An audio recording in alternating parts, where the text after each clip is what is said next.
Hello folks, this is me standing at my front door. It's just after 8 o'clock on a Thursday night, and so we've just come in from doing our round of applause, or saucepan bashing as we like to go in for on our street, as our way of giving our thanks, proclaiming and shouting and bashing our thanks to everyone who's still out there on the front line looking after us. It has turned out to be this incredible expression of community. It's actually turned out to be a really precious and powerful thing on Thursday nights.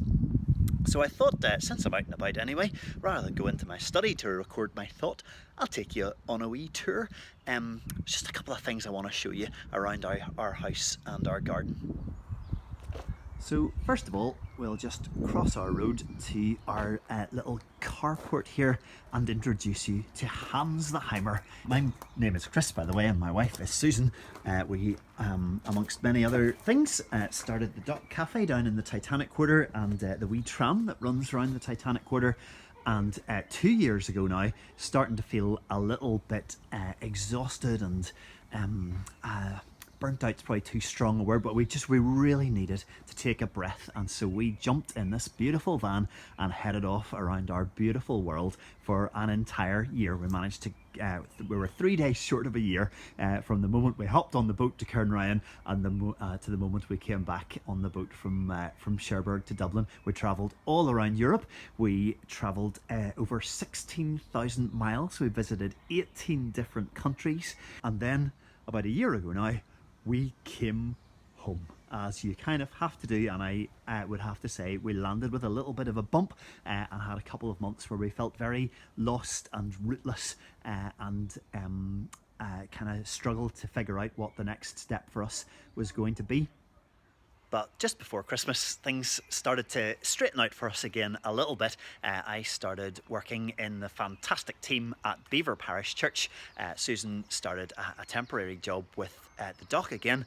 And as life started to normalise, we decided it was time to move out of the camper van and back into our little house. Now, we had a tenant in while we were away in the van. She was fantastic, and that meant that we didn't have to worry about the house too much. But bless her, a lovely lady, but not maybe the world's best gardener. And so when we got back to the garden, now I'll show you. This is after a couple of months of work to try and bring it back to some sort of life. But, well, as you'll see, it's still got a wee bit of way to go. So we're just starting to get to grips with this bit, but once you get on down past the shed here, we're not sure whether to kind of rescue this or to just let it be as a wildflower meadow forever and ever. It was absolutely wild and completely overgrown when we arrived back. It has been a really healing thing to come out here and start working on the garden during these weeks of lockdown. There's just something about being in the garden.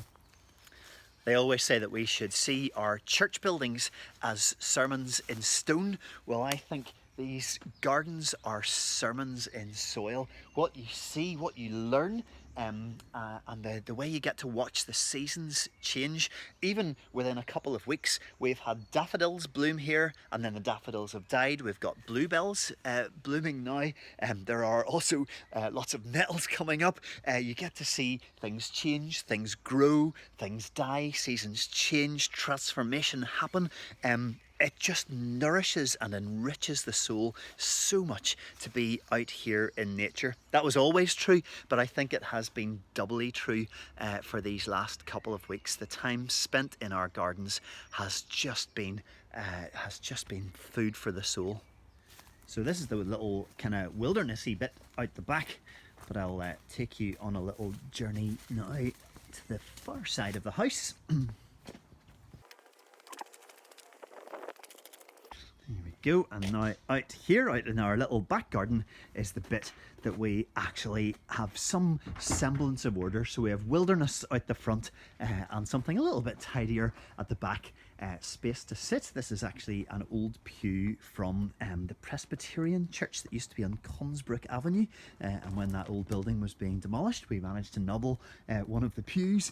We've got a place for al fresco sunshiny breakfasts and lunches, and we call this our lighthouse We have quite a dark little house back here. The sun doesn't really catch it, and so in the back garden we have built this little glorified shed to catch the sun streaming in.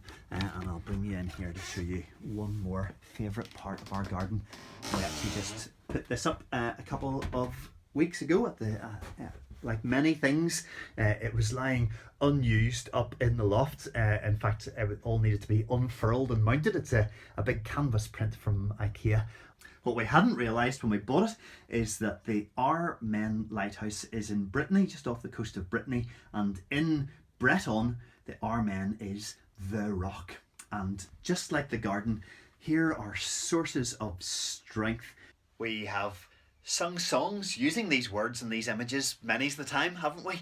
That God is my rock, my strong and sure foundation. He is my shelter in the storm. We've said these things, we've sung these things, but oh my goodness, have we lived the truth of these things over these last couple of weeks. So whether we are watching the glory of God, the handiwork of God in the wildness and the beauty and the abundant life of the wilderness of the front garden, or whether we're coming back out here to enjoy a little bit of sunshine and a little bit more order and calm in the back garden and in the lighthouse beside the rock.